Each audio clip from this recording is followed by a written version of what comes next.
नमस्कार मित्रांनो, online world या यूट्यूब चॅनलमध्ये आपल्या सर्वांचं सहर्ष स्वागत आहे.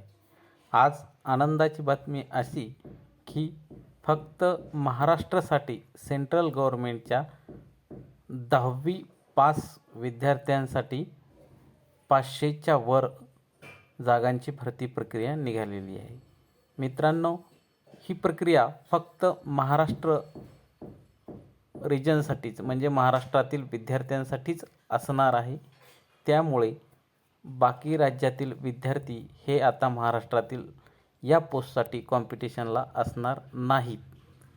यासाठी कोणकोणत्या पोस्ट आहेत तर पोस्ट आहे अप्पर डिव्हिजन क्लर्क UDC.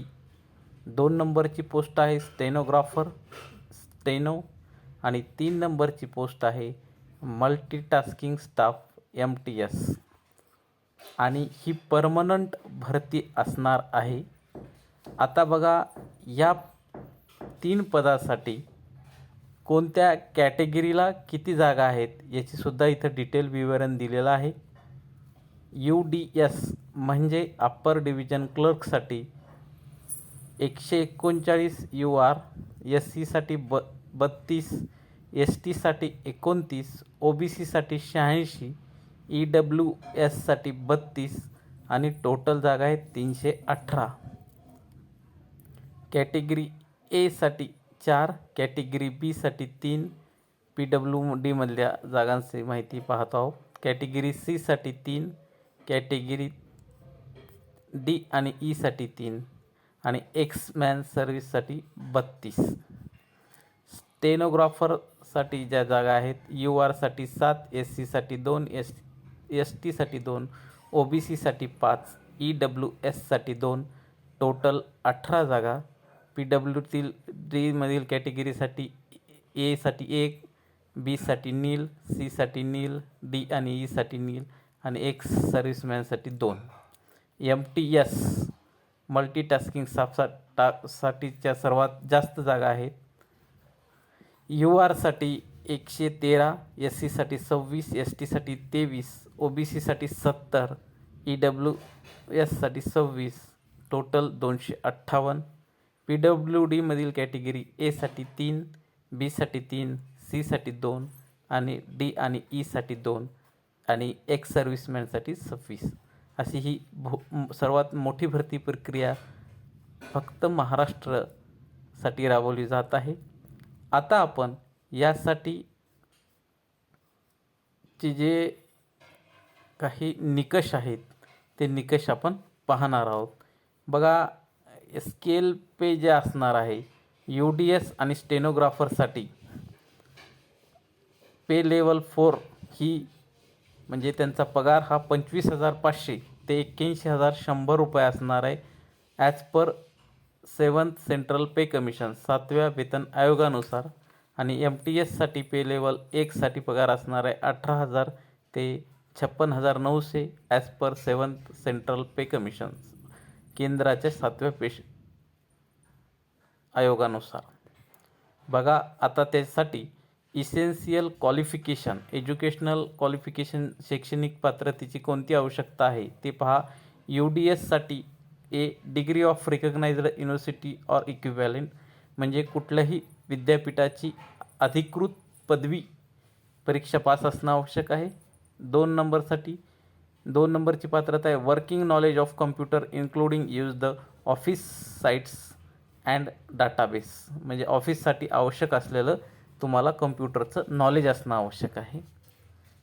त्यानंतर 2 नंबरची पदभरती आहे स्टेनोग्राफरसाठी पात्रता आहे 12th pass or equivalent from recognized board or university. तुम्ही 12वी पास असणं आवश्यक आहे किंवा तुम्ही त्या समक्ष किंवा त्या प्रमाणात असणारी बोर्डची कुठली परीक्षा आवश्यक आहे. यासाठी 2 नंबरची पात्रता म्हणजे आवश्यक आहे स्किल टेस्ट नॉर्म्स. तुमच्यासाठी टायपिंग ही मस्ट आहे. 10 मिनिटात तुम्ही 80 शब्द टाईप करू शकले पाहिजेत. 50 मिनिट्स इंग्लिशसाठी, 65 मिनिट्स हिंदीसाठी आणि ही सगळी प्रक्रिया तुम्हाला कम्प्युटरवर करता आली पाहिजे. MTS या पदासाठी equivalent pass from recognized board, म्हणजे 10वीचीच फक्त पात्रता आहे. यासाठी तुम्ही 10वी झालेला असाल रिकग्नाइज्ड अधिकृत बोर्ड थ्रू, तर तुम्ही ही परीक्षा देऊ शकता. Note candidate who have not will to acquire the educational qualification as on the closing date receipt of online application will not be eligible or need not apply. म्हणजे तुम्ही application करेपर्यंत तुमच्याकडे ती डिग्री आवश्यक आहे. एज लिमिट ही UDS आणि स्टेनोग्राफरसाठी 18 ते 27 वर्षापर्यंत असली पाहिजे, 15 फेब्रुवारी 2022 पर्यंत. आणि MTSसाठी 18 ते 25 असली पाहिजे, ही 15 फेब्रुवारी 2022 पर्यंत.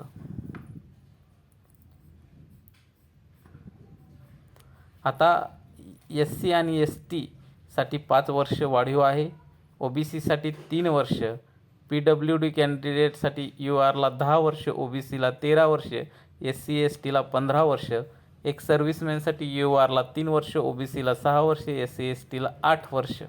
अशा प्रमाणात ESIC एम्प्लॉई गव्हर्नमेंट सर्वंट याच्यासाठी URसाठी 40 वर्ष, OBCसाठी 43 वर्ष, SC STसाठी 45 वर्ष आणि अदर कॅटेगरी ऑफ पर्सनसाठी वर सांगितल्याप्रमाणे असणार आहे. नॅशनल आता बघा, यासाठी तुम्ही फक्त 15 फेब्रुवारीपर्यंत ऑनलाईन अर्ज करायचा आहे.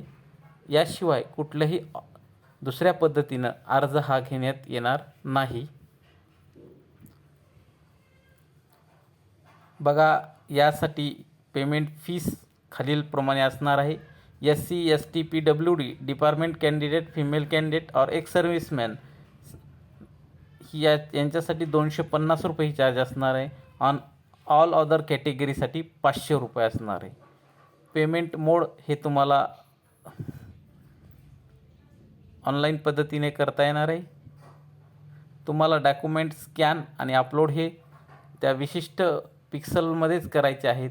त्याचं विवरणसुद्धा इथं दाखवलेलं आहे. अशा पद्धतीनं महाराष्ट्रातील बघा, यांनी त्याचबरोबर जे परीक्षा होणार आहे त्या परीक्षेसंदर्भातली माहितीसुद्धा सांगितली आहे.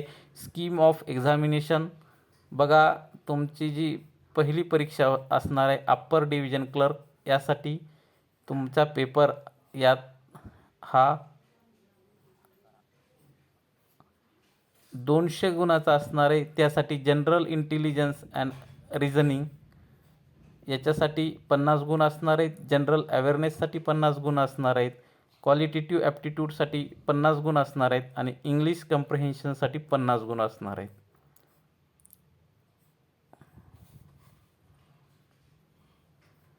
बघा, ही पहिली परीक्षा असणार आहे. त्यानंतर तुमची मेन एक्झाम असणार आहे. त्याच्यामध्ये सुद्धा अशाच प्रकारे 200 गुणाचे तुम्हाला पेपर होणार आहे. त्यानंतर तुमची तिसरी परीक्षा म्हणजे तुमची कम्प्युटर स्किल टेस्ट असणार आहे, जी तुम्हाला 50 मार्कसाठी ठेवण्यात आलेली आहे. हे फक्त ह्या 3 परीक्षा ह्या UDS अप्पर डिव्हिजन क्लर्कसाठी होणार आहेत. त्यानंतर स्टेनोग्राफरसाठीच्या परीक्षा आहेत. स्टेनोग्राफरसाठी ही तुमची 200 गुणाचा पेपर एक होणार आहे. त्यानंतर दुसरा पेपरसुद्धा म्हणजे तुमचं दुसरं ही टायपिंगची परीक्षा असणार आहे. त्यानंतर हे तिसरी पोस्ट मल्टीटास्किंग स्टाफसाठी 200 गुणाचा पहिला पेपर असणार आहे. ती तुम्ही क्वालिफाय झाला तर मेन एक्झाम ही 200 गुणाची असणार आहे. अशा प्रकारे ही सर्व भरती प्रक्रिया राबवण्यात येणार आहे. तरी महाराष्ट्रातील विद्यार्थ्यांसाठी ही सर्वात आनंदाची बाब आहे की यासाठी कुठल्याही अदर राज्यातील विद्यार्थ्यांचं त्यांना कॉम्पिटिशन असणार नाही. अशा प्रकारे आपण आपला ऑनलाईन फॉर्म हा फिलअप करायचा आहे. धन्यवाद.